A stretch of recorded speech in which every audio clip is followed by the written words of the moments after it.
You're listening to the Vikes Verified podcast. Hello and welcome back to episode 63 of the Vikes Verified podcast. Some somber vibes here at Pull Tab Sports Studio. Me and Matt mourning the loss of the 0-3 Vikings to the Chargers on Sunday. A lot of things that went wrong, a lot of things that cumulatively just did not go our way. But first and foremost, the Vikes Verified podcast is sponsored by Duke Cannon. Duke Cannon, you got to check out their new scent, the new big-ass brick of soap. Candy corn flavored. It's brick or treat season. Get in the mood for Halloween this year with Duke Cannon. Some of the best products out there. Hardworking products for hardworking men. DukeCannon.com. The Vikes Verified podcast is also sponsored by Unreal. Football season is finally here, and what that means is that the Unreal X Vikings drops are here to go 6 deep. I'm wearing the latest one right here. They are super fresh, super high quality. We're going to have another drop happening next game, so keep an eye out for that on their website, as well as a giveaway from us and Pull Tab Sports. And when you go to check them out, use code PULLTAB15 for 15% off your order. Okay, Matt, and we're 0-3. Only 6 teams have made the playoffs at 0-3 ever in the NFL. We're going to damn sure try to be the 7th, but as of right now, things don't look great. Justin Herbert and Keenan Allen absolutely dismantled us in this game, blitzing Justin Herbert over 80% of the time. Seems like we could barely get home to him, and only resulted in 1 sack. Keenan Allen with a ridiculous 18 catches, 215 yards on 20 targets. He absolutely cut us up all day. What are some main things that went wrong to you in this one besides some of the moments that happened down the stretch that we'll mention here? Yeah, it was a sad day. It was a bad day. There was a lot of things that went wrong and not our way. This season seems to be one that the bounces are going the opposite way to the other team, and you saw that with the Caleb Evans having a potential pick, ends up bouncing off his hands and helmet into the arms of Joshua Palmer, which allowed them to score a touchdown to take the lead. And then obviously the last play of the game where you see Hawkinson have a chance, a little bit of tight coverage, an absolute bullet from Kirk, but it did hit both of his hands. That's one he's got to come down with, but the bounce ends up going to the Chargers and ending the game when we were on the 2-yard line. So just seems like things aren't falling our way. It's a very unfortunate way to start the season. Basically the complete opposite of last year with all those close wins we had. This year it seems to be flipping on us and we're losing all these close ones. And it's just tough to kind of swallow. This team feels better than 0-3. It should be better than 0-3, but the bottom line is that our record is what it is, and now we have to try to find a way to fight back and see if we can be that 7th team that maybe does make the playoffs. I know that's a large task, but that's where we're at right now, and that's what we have to try to focus on. Yeah, and this is going to be a 1 week at a time mentality, like I've been telling you. We're going to have to claw our way back 1 game at a time. I want to put the KIRKT to New York Jets rumors to rest and realize that we're still going to compete. We play a very banged up Carolina Panthers team this week, and hopefully we can get back on track. But it seems like the universe is trying to teach the Minnesota Vikings almost a lesson after what happened last year, squeaking out all these close, victorious wins where we were able to make that final play at the end of the game and seal the victory, whether it was a pick, a sack, a game-winning touchdown, a game-winning field goal. That just has not happened here throughout these first 3 weeks. Let's kind of go. I want to go talk down the stretch in this game versus the Chargers. You know, they obviously get the big bounce there off of Caleb Evans' hands on what should have been an interception into Joshua Palmer's hands. You look at the play prior to that, I think we got him 3rd and 17. Justin Herbert rolls to the left, throws across his body on a dig route to Keenan Allen on cover 4 from us. Should have been a pass breakup, something to get our defense off the field. Justin Herbert was able to prevail with his athleticism all day and being able to get outside the pocket, use the arm strength he has, and able to increase his continuity with Keenan Allen. I mean, they lost Mike Williams as well to a torn ACL, but he balled out in this game as well, too. He had over 120 yards. This is an offense that we knew was going to throw it, and we knew had explosive capabilities through the air, and they did exactly that. The one thing I thought was very disappointing is I talked about it all first half. We are getting bubbled to death by this team. It seemed like they found our weakness, the bubble screen. They were getting to the edge quickly. They were only getting 4 to 6 yards a pop. But I knew that was going to set something up for the second half, whether that was pumping a bubble screen and throwing a fade or a backside post, and they end up throwing the bubble, having Keenan Allen throw the ball to Mike Williams. Wide open. tremendously executed trick play. Hats off to the Chargers on that one, but it's just frustrating when you know they're setting something up in the first half with all these bubble screens and they end up executing it to perfection. I know we want to talk about the final sequence in this game and whether or not the ball should have been clocked or not. What's your stance on that, Matt? Yeah, for me, I don't know if all the fans could see this on TV or whatnot. But from my point of view, we're coming off consecutive plays of JJ and TJ getting injured. Cost us 5 yards, and then obviously TJ picks that up. Ed Ingram was actually limping to the line. Looked like he had maybe cramped up or something, but was struggling to get there. That alone, when I saw that, I mean, if Kirk, I don't know if Kirk saw it, that's the problem, but if Kirk sees his lineman's injured, he's probably going to run up and spike that ball and just try to get to the sideline, get a backup in. Instead, there's just a lot of miscommunication. There was some noise in the stadium. That's not an excuse. But again, personally, I would have spiked it just because you allow yourself to collect yourselves. KOC was trying to catch him off guard. I see his point too, but ultimately I take the time, and having 3 shots with the weapons that we have, I think is more than enough with the time left on the clock. So for me, I would have clocked it, but again, hindsight's 2020. So for all the people that are kind of calling them out, you just have to make a decision and roll with it. And unfortunately, it was the wrong one. Yeah, and I just think the sense of urgency didn't seem like it was very urgent in the time. We complete that pass to Hawkinson. If you're going to clock that ball, it needs to be sprint to the line now. Let's get this thing down. Let's regroup and talk about what we want to do for our next 3 shots to the end zone. Instead, it was kind of a lollygag to the line. Everyone walk up to their position, and then it's people coming in to get the play from Kirk Cousins because, there was crowd noise. And whether that's the crowd cheering for Justin Jefferson coming back in the game, or just excitement, a combination of things. It's unfortunate that has to get put partly on the fans, but I mean, at the same time, you gotta try to be quiet in those situations where the offense is trying to operate. But regardless, like you said, hindsight's going to be 2020. I think next time, this is something that sets us up to make the right decision next time, right? You learn from this mistake. Hopefully Kevin and Kirk have some good conversations about it, how they want to approach situations like that moving forward. I want to read some game notes I had here from this game. I thought the Chargers O-line was very solid in this one, considering our blitz rate, the way they were able to pick up extra rushers, whether we brought Harrison Smith off the edge, whether we brought Ivan Pace up the middle. They did an excellent job leaving no one unaccounted for. There was not a lot of free hits on Herbert, and like I said earlier, there was only 1 sack on Herbert. Justin Herbert going 40 of 47 is incredibly impressive. Normally when you see quarterbacks throw the ball near 50 times, it's in a losing effort because you're playing from behind and having to claw your way back. His efficiency in this one was off the charts. And granted, Kirk Cousins played a near perfect game. He outplayed him, which was crazy. My third one, and I'll pass it off to you, Matt, is that Keenan Allen just knows how to get open. He's a guy that finds holes in zones. He's a guy that can beat any one of our DBs in man coverage. You saw Byron Murphy put some good efforts out there, and I thought he competed hard, but there are also times where he gets cooked by a veteran receiver who's got a full release package and can run the entire route tree. So they put him on display, and he was the winning factor in this one to me. Yeah, some things that stood out to me was one was Brian Flores. I think the biggest thing was we obviously understand how aggressive he can be as a defensive coordinator. He's going to bring a lot more pressure than someone like Ed Donatel. We ended up blitzing actually over 80% of the time. But obviously, LA had a game plan for that. You saw the bubble screens. You saw the quick passing. Basically, they were able to negate our blitz packages because of their offensive scheme and being able to get that ball out quick. It just negated basically any chance for the defense to make an impact. And when we did have a chance, Herbert was able to escape the pocket. So the biggest thing to me was that Flores didn't really ever adjust off of that heavy blitz package, which I understand that's what he feasts off of. That's kind of his MO. But at some point you have to realize that they don't have a running back. They had no running game that day. 15 carries you have for to be 30 able yards. to mix in some, coverage looks as well. Because if we're bringing blitz every time, they're just going to go quick pass every time, quick pass. And that's what you saw. They just slanted us to death, bubble screened us to death, and then eventually got us over the top. So that was one for me. The second is that the D-line as a whole, outside of Danielle Hunter, is just not producing. So Danielle's obviously shouldering the load. He's got multiple sacks. He's an absolute dog.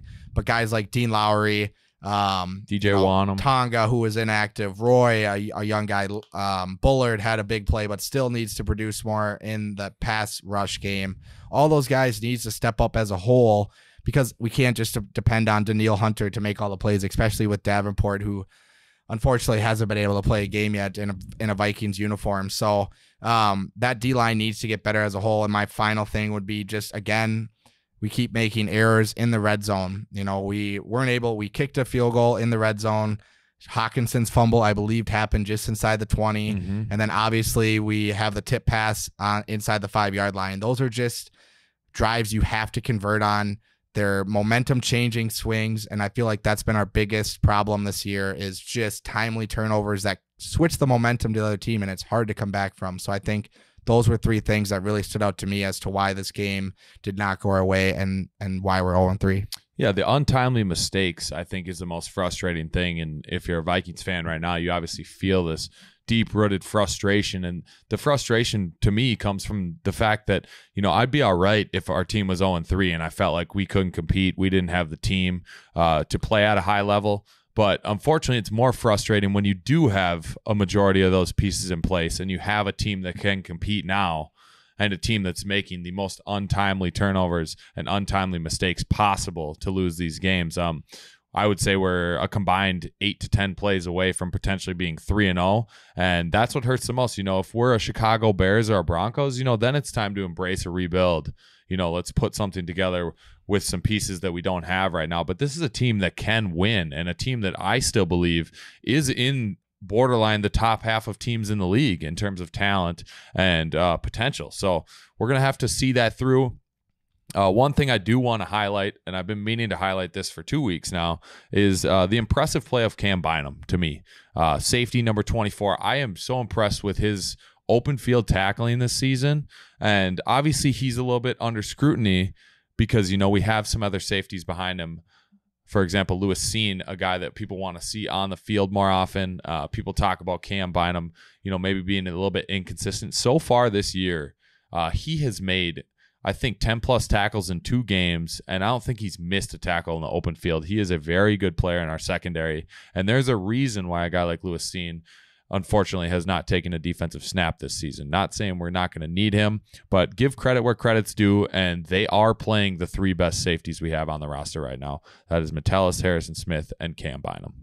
Yeah, and I'm going to switch into kind of a scenario in the game that stood out to me. There was a point that we had just scored a touchdown. The score was 21-16. You have a chance to either go for 2 or kick the extra point to make it a 4-point game, or go for 2 to make it a 3.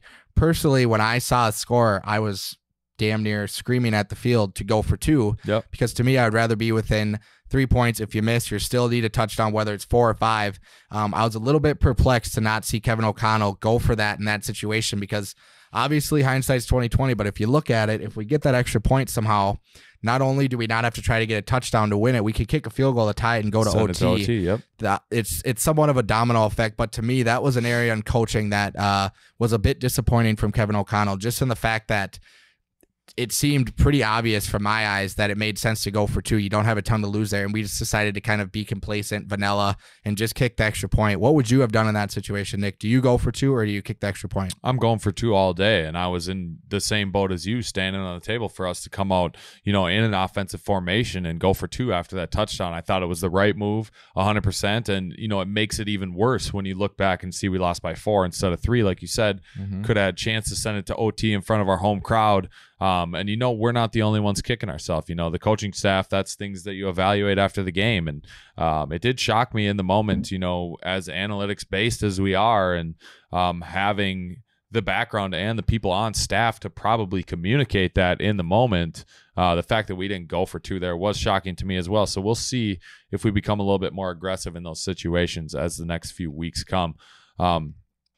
Other than that, the run game here, Matt, let's talk about the first 10 plays of this game. We come out, we force a 3 and out immediately, and we run the ball 5 straight times successfully. Alexander Madison, a couple off-tackle plays, a couple plays in between the tackles. We're moving the football down the field, and then obviously an untimely turnover with Hawkinson there on a clutch 3rd down that would have moved the chains and kept the momentum rolling for us.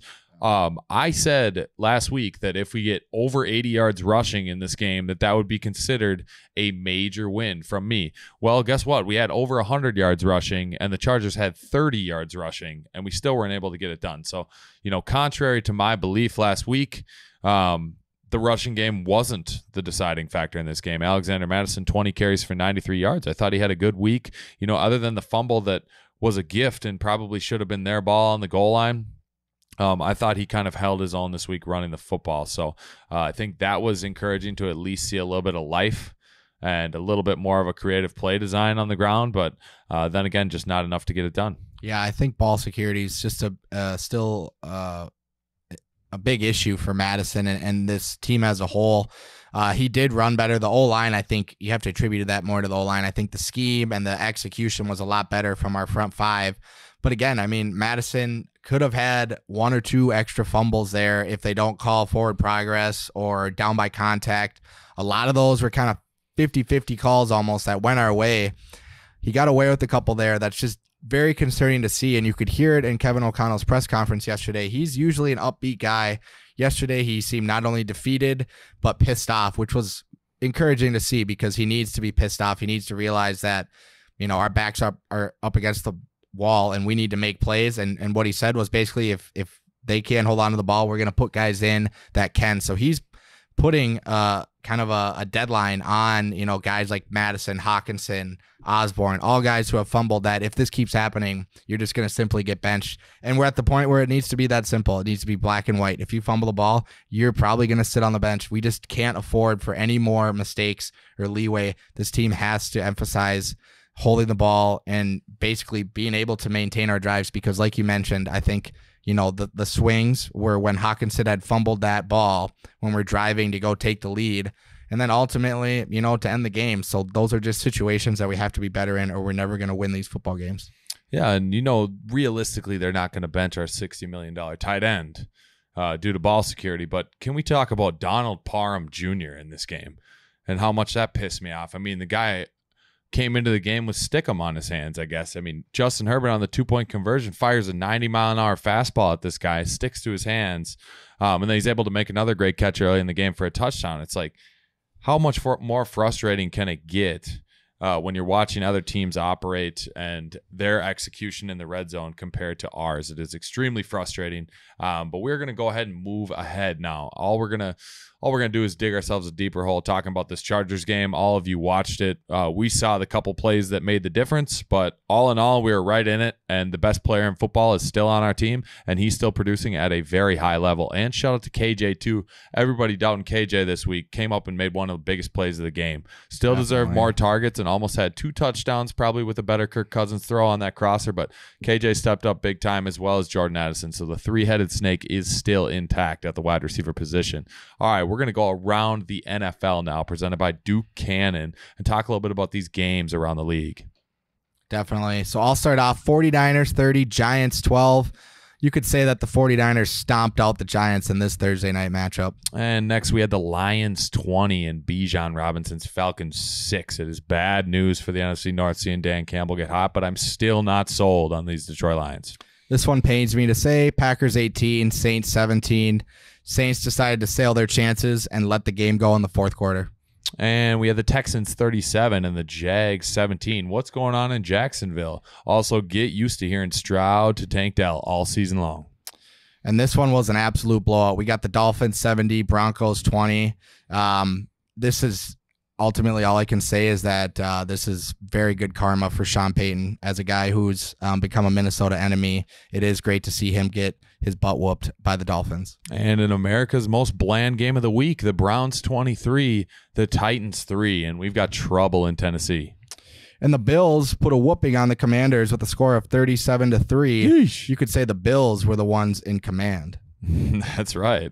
And we got the Colts 22, Ravens 19. They're still winning without Anthony Richardson. Put Minshew in the pocket, it doesn't matter. Colts are winning football games. Patriots 15, Jets 10. The Jets are flying to another losing season. And the Seahawks 37, Panthers 27. It's a problem when the Red Rifle gets hot, and Andy Dalton was heating up in this one. We got to watch out for him and Adam Thielen this week in Carolina. Another blowout here. We got the Chiefs 41, Bears 10. Seems to be an absolute dumpster fire in Chicago. I'm going to be surprised to see them pull out a couple wins, if any. They need to figure it out. Story of the game was Taylor Swift in that one. There was more Swift coverage than Bears coverage. I mean, it's incredible. Shout out to Travis Kelce. That is why I'm rocking this mustache in the studio today. And we had the Cardinals 28, the Cowboys 16. And probably the biggest surprise of the week, Josh Dobbs can't even find his own jersey in the Cardinals Pro Shop, but he's still getting W's in Arizona. Steelers 23, the Raiders 18. Mike Tomlin just does not lose in primetime games. That's a fact. And when was the last time something bad happened to the Eagles? Could someone please tell me? Eagles 25, Bucks 11. I want to see them lose. Bengals 19, Rams 16. Joey B limped them to a W as they go 1-2. Okay, and we're going to get into the Carolina game now, Matt. Every week we've been putting out hot takes on Instagram. I'm going to fire them off at you again, and I just want your instant reactions. This week at Carolina, we are going to start this one off from Aaron Haug 4. Kirk Cousins 500 passing yards and 4 touchdowns, and we still find a way to lose. Oh, man, it sounds realistic. How miserable would that be? It sounds very much like this season, but against a team like Carolina, this is our easiest matchup out of all 4. I'm going to say that's a little too hot. I think if Kirk has those stats, we're winning by more than 1 touchdown. Okay, and we got another one from Trey Branch 52. KJ Osborne goes for $150 and 2 TDs. He was the guy that walked us off last time. Is this realistic? Yeah, I like this hot take. I actually am kind of on the same wavelength there. I think KJ could have another big game in Carolina here. He had the walk-off last time we were there. Again, I think they're going to put heavy emphasis on Addison and Justin Jefferson. So I think KJ has an opportunity to really excel and ball out. And next we got Voigt Lenmark here, the V10. I think it starts a 3-game win streak for the Vikings. This is another one I like. I've been saying that I think if we can get this win against Carolina, I like our chances to beat Kansas City over a team like San Francisco. Not saying that our chances are great in either, but I'm much more concerned about San Francisco as a whole than I am Kansas City. They obviously have a high-powered offense, but that defense is not the same as San Francisco, and they aren't as deep in terms of depth and everything. So, yeah, I think we could go on a 3-game stretch, and who knows? And we got Cam Akers gets his first rushing TD as a Viking from Will Berry 4. And I'm going to go ahead and say I agree in this one. We just cut Myles Gaskin today. There's no question Cam Akers is going to suit up and play in this game. I could totally see it as well. And, when he gets that first one in purple, he's going to be fired up. That's going to be a big momentum shift for the team. And one more that I want to give you here, Matt. And this is a bit more pessimistic one, okay? Yep. We lose by 20. And Adam Thielen goes for 130 and 2 TDs. I don't see that happening. If it does, you can clip this one and send it back to me. But with a team in Carolina, this seems like a game that we cannot drop and will not drop. I think Thielen's going to put up his numbers. But again, I don't think we lose by 20. All right. And that ends hot takes for this week. Keep sending them in. We love seeing that every week. Now we're going to dive into Carolina. This is a beat-up football team. There's no other way to put it. This is a game that, 1, we should win, and 2, we have to win, quite frankly. With the next 3, coming down the pipe, we've got Carolina, Kansas City, and Chicago. If we can find a way to go 2-1 in those, that's what we need to focus on right now. It's looking like no Bryce Young right now, but as I've said this week already, I think Andy Dalton poses a bigger threat right now in his career than Bryce Young does. You look at Bryce Young through his first 2 games, really struggled getting the ball out. He held on to it a long time. I felt like, we could have blitzed him 80% of the time this next week, and he probably would have taken 8 sacks, unlike Justin Herbert did.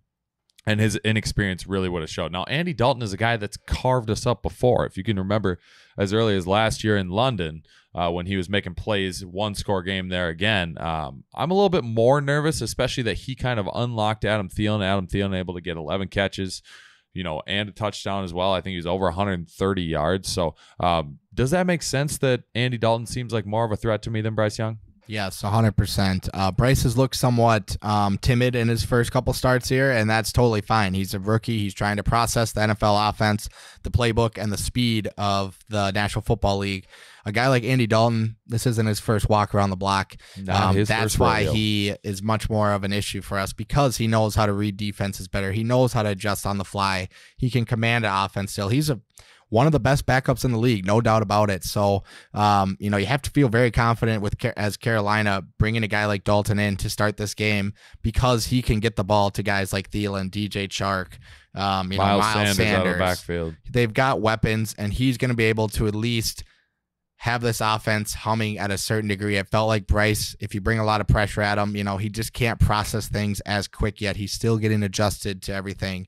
And that's why it is totally correct that I think Dalton does present a bigger challenge for us this week. Down the line, obviously that's a different story, but this specific Sunday, Andy Dalton gives them a better chance to win, no doubt about it. Yeah, personally, I just hate seeing the Red Rocket walk out there against us. I feel like he's kind of had our number over the years, but I think this roster is not good enough to beat us, and I'm going to speak it into existence. They will not beat us this week.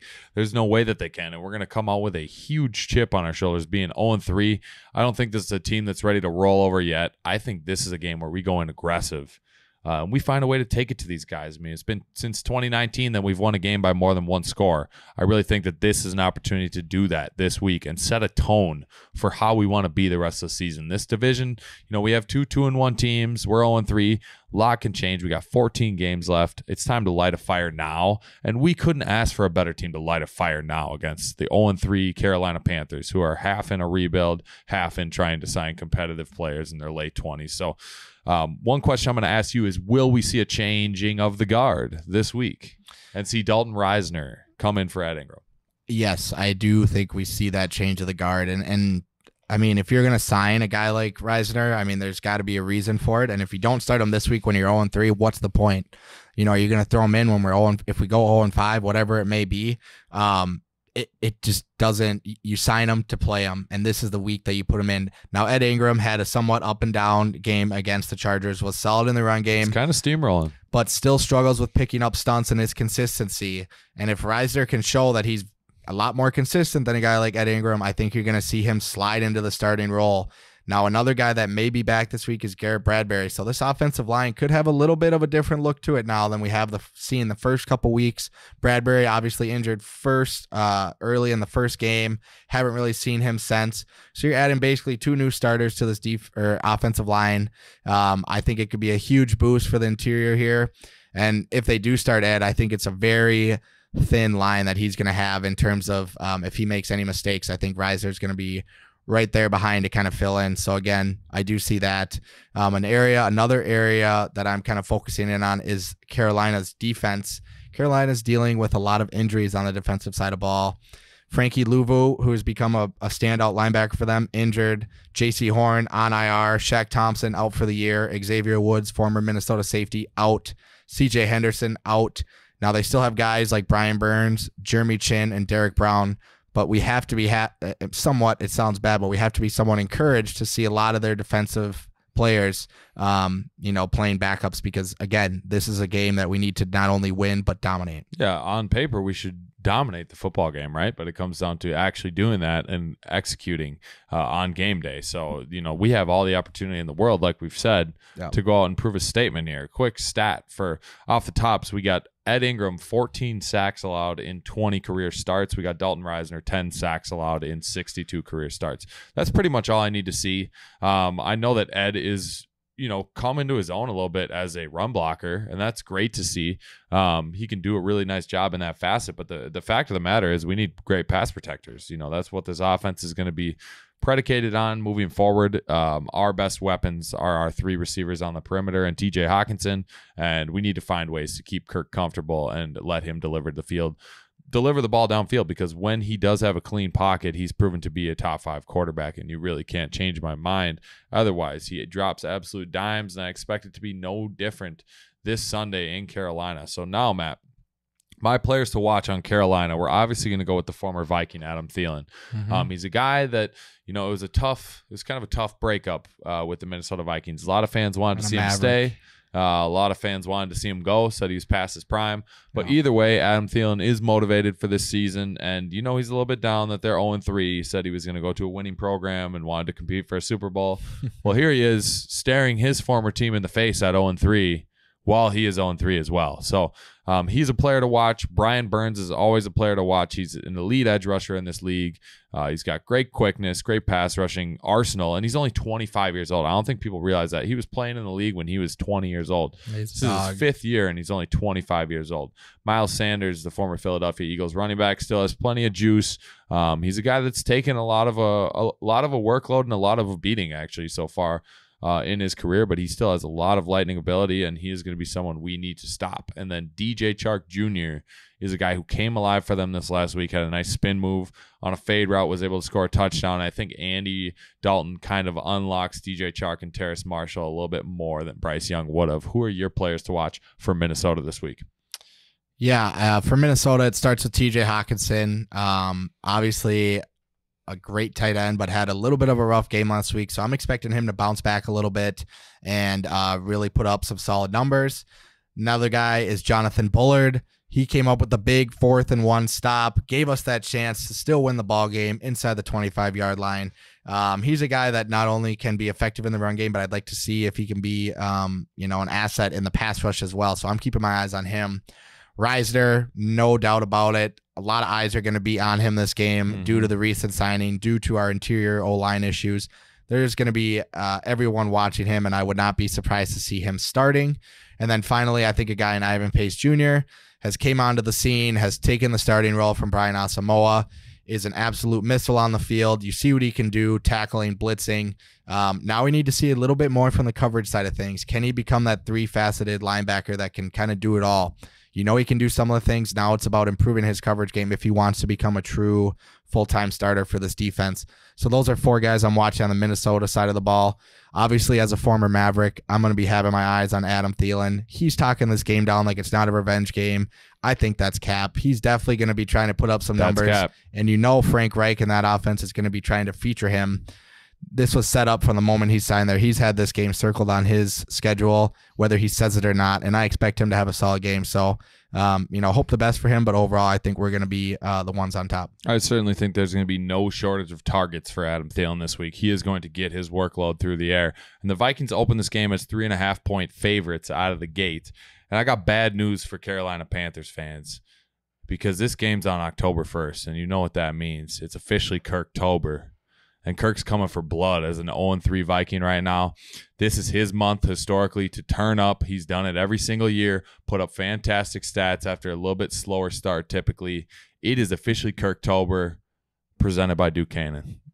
It is KIRKTOber, best time of the year, and really when we need him the most. I mean, we've got upcoming games against Carolina, KC, Chicago, and 49ers. So what better time than now to have him heat up and see the usual KIRKTOber dominating teams, and we could really use it if we could pull 3 or 4 wins out of this next month. Who knows? You got to hope for the best and hope that he can heat up like he usually does in KIRKTOber. Yeah, and him and Justin Jefferson first in the league in their respective yards categories. I mean, it's unbelievable that we're 0-3. We could go on all day about this, but at the end of the day, the keys to the game here are going to be, once again, for the 4th straight week, is going to be win the turnover battle. We need to do this in a game to win the game. It is a historical fact of football that if you force more turnovers than you commit, you typically win the game. And I think it's that simple for us at this point, is we need to hold on to the ball and force the ball out of their hands.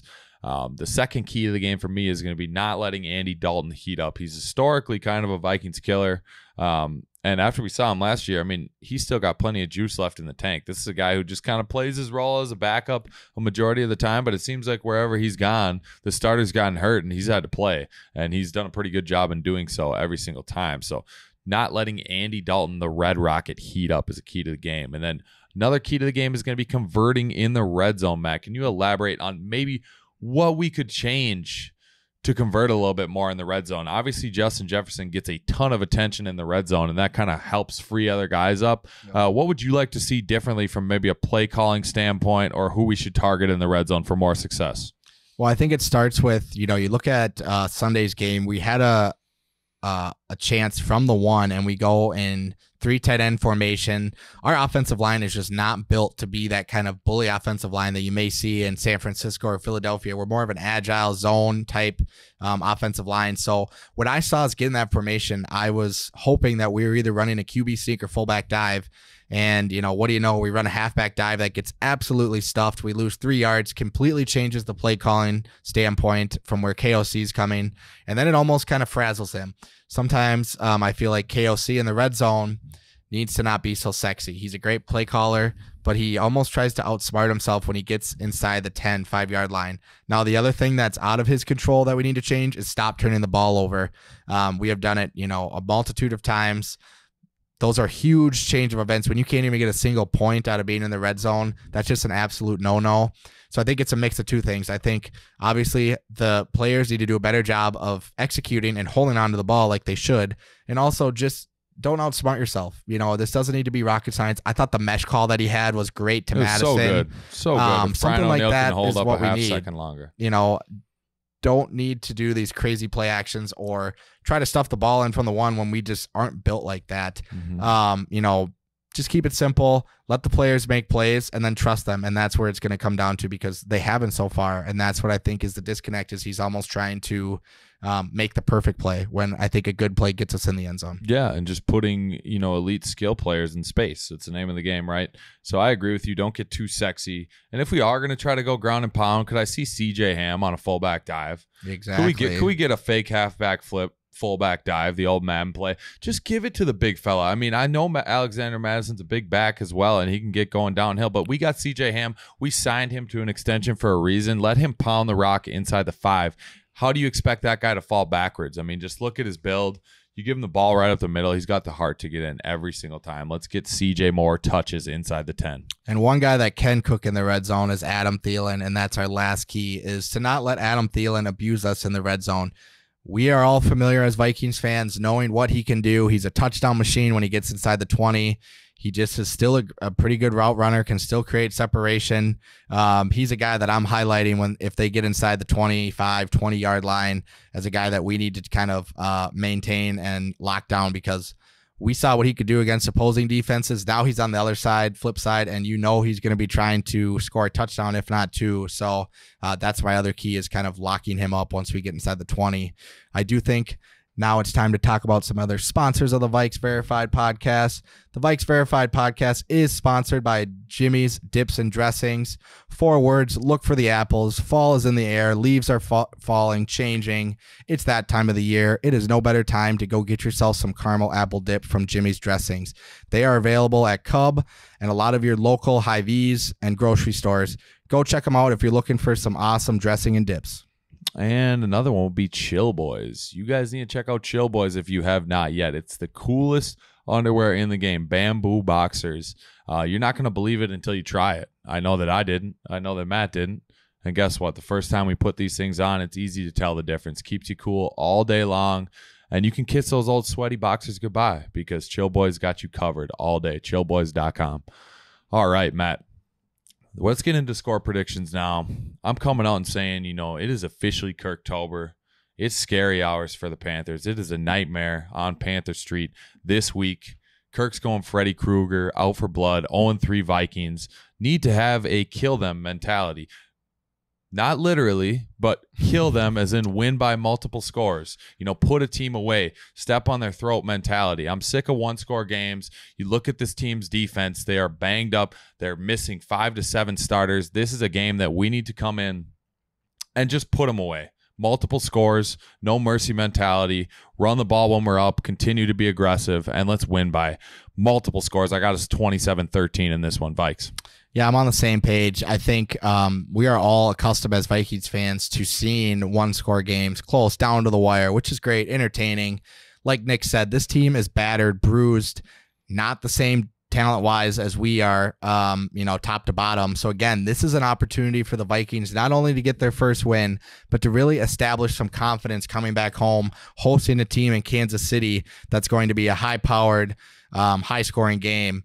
I think I envision a score of 31-17 Vikings. I know the line is 3.5, but to me, I envision this as an opportunity for the Vikings to, put the league on notice for their offense. We've talked about the statistical leaders that this offense contains. Now it's about putting together a full game of not shooting ourselves in the foot and really showing this league how dangerous this offense can be. You know what they say, it only takes one to get rolling. Let's pick that one up this Sunday at noon. It's going to feel real good, I think, this Sunday afternoon. I'm sick of that sour taste. And if it doesn't for whatever reason, we might be calling into work on Monday, ladies and gentlemen, because I don't think I can deal with another loss emotionally after an 0-3. Me and Matt both know what this team's capable of. All of Vikings Nation knows what this team's capable of. Let's put it together and put the Panthers away this week. Simple as that. Yeah, it's simple. Let's go get a win. We need one. Get one on the board. Get us started. Get us hot. If we can get this one, obviously our chances aren't great against Kansas City, but you know what? It's going to have us damn fired up coming back to the bank. That place is going to be rocking regardless, and it all starts in Carolina with the win against Adam Thielen and company. Let's see if we can get it done. Let's get some confidence back in the building. Yes, let's see if we can get this train rolling. Who knows? We get one. You never know. Travis Kelce might be looking up in the suites all game. For Taylor Swift, if you know what I'm saying. Yeah. Hopefully we got a Swiftie or two listening to this podcast, but Travis might be distracted, so we could catch him off guard. Let's start a win streak now. 1-0 every week. Starts in Carolina. This is the Vikes Verified Podcast. Thanks for listening. SKOL Vikings. SKOL Vikes.